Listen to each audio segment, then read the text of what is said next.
Welcome to the world of calculus. I am Kuya Leo. Now, our topic will be tackling about differentiation rules. We have Kuya Sylar who will guide us on how differentiation rules of 1, 2, 3. Let's now discuss the differentiation rules. Let's now begin with the constant rule. If f of x is equals to c, then f of prime is equals to 0. Yung c po ay constant. Pag f of x is equals to constant, kahit whole number na basta walang kasamang variable is equals to 0. Example number 1. F of x equals 3. Ang f of prime niyan is 0 kasi whole number 3. Wala siyang kasamang variable which is x or anumang mga variable dyan, g or h or k at iba pa. Pati po ito, example number 2. F of prime is equals to 0. Constant rule. Basta constant yung number, 0. F of x prime is equals to 0. Yan po ang rule number 1. The constant rule. Let's now move on to the power rule. Rule number 2. If f of x is equal to x raised to n, then f of prime is equal to n times x raised to n minus 1. Ganito po to. Example number 1. X cubed. F of prime is equals to, kunin po natin yung exponent, lagay natin dito, times yung variable x. 3 minus 1. 3 minus 1. Kaya po nun, yung magiging minus 1 na pag sa f of prime. Ngayon, 3 times x, magiging 3x na po yan. 3 minus 1, so 3x cube. Ang f of prime x is equals to 3x cube na po ang sagot. Let's move on to example number 2. X cube ay x squared. Kunin lang po natin tong Variable. tong 2 times x. Lagay pa natin doon. Tapos yung exponent po 2 minus 1. Ang f of prime po na natin is 2 times x equals to 2x. 2 minus 1 is equals to 1. Kaya wala. Imaginary 1 na lang po yan kasi 1. Ito na po yung sagot natin. F of prime is equals to 2x. Okay. Let's now move on to rule number 3. The constant multiple rule. If f of x is equals to k times h of x, where k is a constant, then f of prime is equals to k times h n raised to negative h of x raised to n minus 1.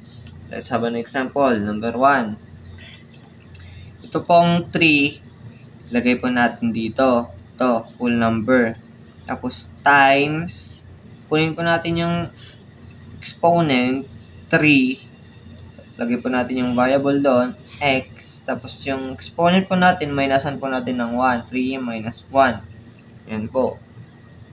Ngayon, ang f of prime na natin is equals to 3 times 3x is equals to 9x. 9x. 3 minus 1 is equals to 2. And 9x cubed na po yung sagot.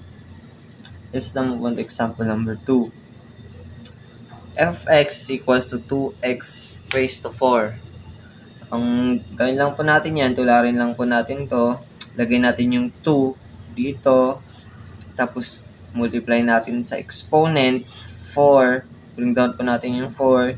Lagay po natin yung x. Tapos, ang exponent po, minasan po natin ng 1. Ang f of prime na po natin is equals to 2 times 4 is equals to 8x. 4 minus 1 is equals to cube, 3. Yan na po yung sagot natin. And this is Kuya David to help us with the differentiation rules of 4, 5, and 6. So, ang pag-aaral natin ngayon is rule number 4, which is the derivative of sum and difference.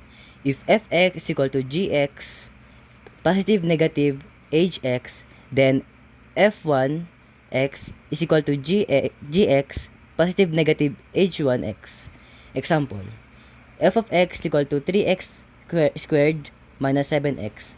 So, ang gagawin natin dito is, pagta-times mo lang yung 3, which is constant mo, tapos yung squared.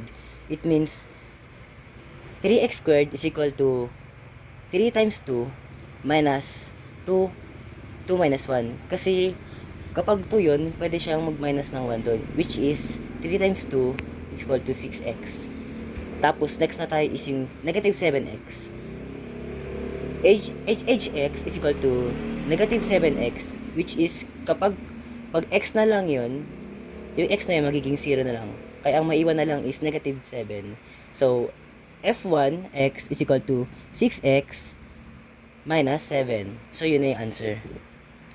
Is equal to 9x cubed minus 5x. So, ang gagawin ulit natin dito is isa-times mo lang yung constant mo tapos yung cube, which is 9x cubed is equal to 27x squared. Gagawin natin is yung negative 5x, which is hx is equal to negative 5x. Sabi ko nga sa inyo, kapag x na lang yun, like wala siyang squared, kung x na lang yun, ang maiwan na lang is negative 5. So, f1x is equal to 27x squared minus 5. So, tapos na tayo sa rule number 4. So, rule number 5 na tayo, the product rule. dx fx times gx is equal to fx g1x plus gx f1x. So, may example number 1 tayo. Y is equal to 3x squared minus 4 times x squared minus 3x. So, ang una natin kukunin yung derivative ng 3x squared minus 4. So, fx is equal to 3x squared minus 4. f1x is equal to 3 times 2 is 6x. Kasi 2 minus 1, magiging 1 na yon. So, pag x na yan, 1 na yan. Itong negative 4, constant to, pag wala siyang kasamang variable, magiging 0 na yan. So, tatanggalin na natin yan. So, next na tayo sa derivative ng x squared minus 3x. Is gx is equal to x squared minus 3x. g1x is equal to 2x minus 3. Kapag ganito na x squared, itatranspose lang natin yung 2, ilipat natin sa tabi ng x, kaya magiging 2x minus 3. Naging 3 to kasi x na lang yung kasama niya, which is 0 na yon. So, kapag nakuha natin derivative ng 3x squared minus 4, tapos ng x squared minus 3x, proceed na tayo sa the product rule, which is fx g1x plus gx f1x. So, ang fx natin is 3x squared minus 4. So, ito. So, ang g1x natin, g1x is 2x minus 3. So, 2x minus 3. Ito. Plus, ang gx natin is x squared minus 3x. So, ito. At ang f1x natin is 6. Pagtapos nito, gagamitin natin ang full method. So, 3x squared minus 2x is 6x cubed. Kasi, x squared plus x is 3. 2 plus 1 is 3. So, 6x cubed. Minus 3x squared times negative 3 is negative 9x squared. Minus negative 4 times 2x is negative 8x. Negative 4 times negative 3 is, kapag negative times negative, always positive. So, negative 4 times negative 3 is positive 12. Plus, proceed na tayo sa kabila. Full method ulit. X squared times 6x is 6x cubed. Alam nyo naman bakit naging cube to? Kasi 2 plus 1. So, magiging 3. Minus negative 3x times 6x is negative 18x x squared. So, pagtapos nito is, pwede natin pagsamang-samahin ang mga like terms. So, 6x cubed plus 6x cubed minus 9x squared minus 18x squared minus 8x plus 12. So, pag nakuha na natin to, proceed na tayo pwede nating pag-addin ang mga like terms na nakuha natin at pwede nating i-minus.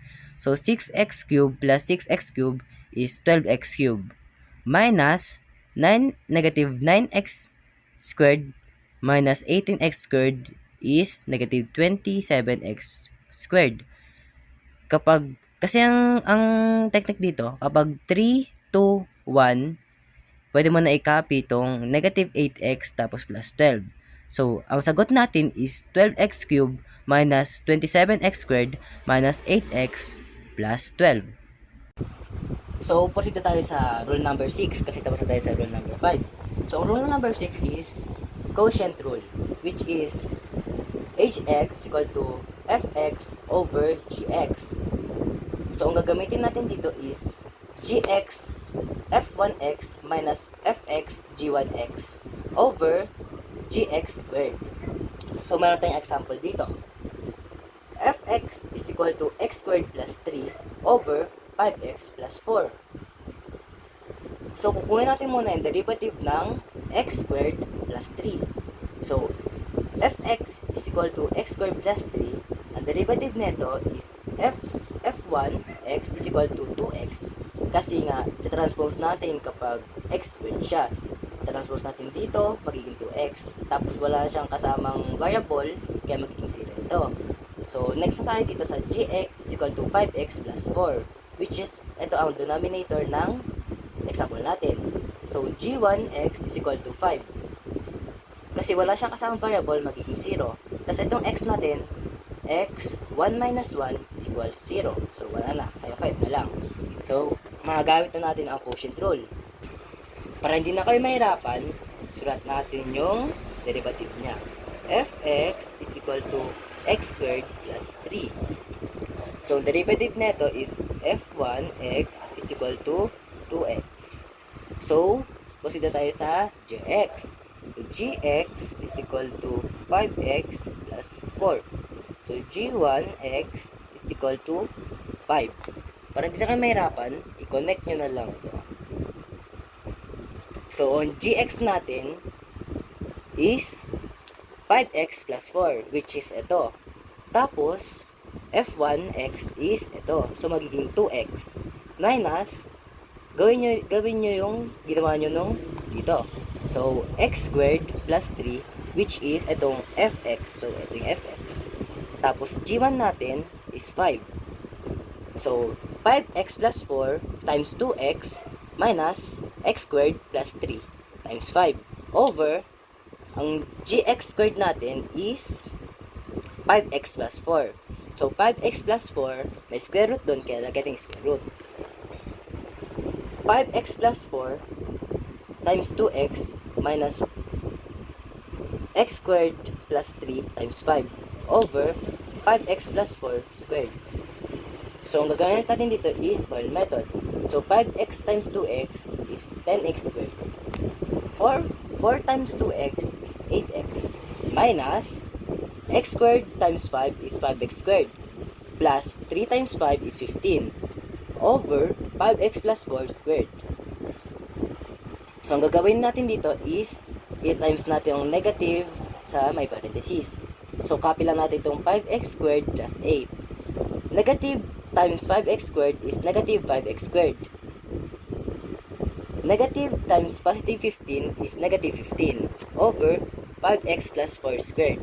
So, pagkatapos tayo dito, like terms na gagamitin natin, which is 5x squared minus 5x squared, ito, plus 8x minus 15 over 5x plus 4 squared. So, ang gagawin natin dito is, pag-umayasin na lang natin. So, is equal to 5x squared, kasi 5x squared minus 5x squared is 5x squared plus 8x minus 15 over 5x plus 4 squared. So, ito na yung sagot natin. And that will be the end of our discussion about differentiation rules. Thank you for watching, and I hope that this video helped.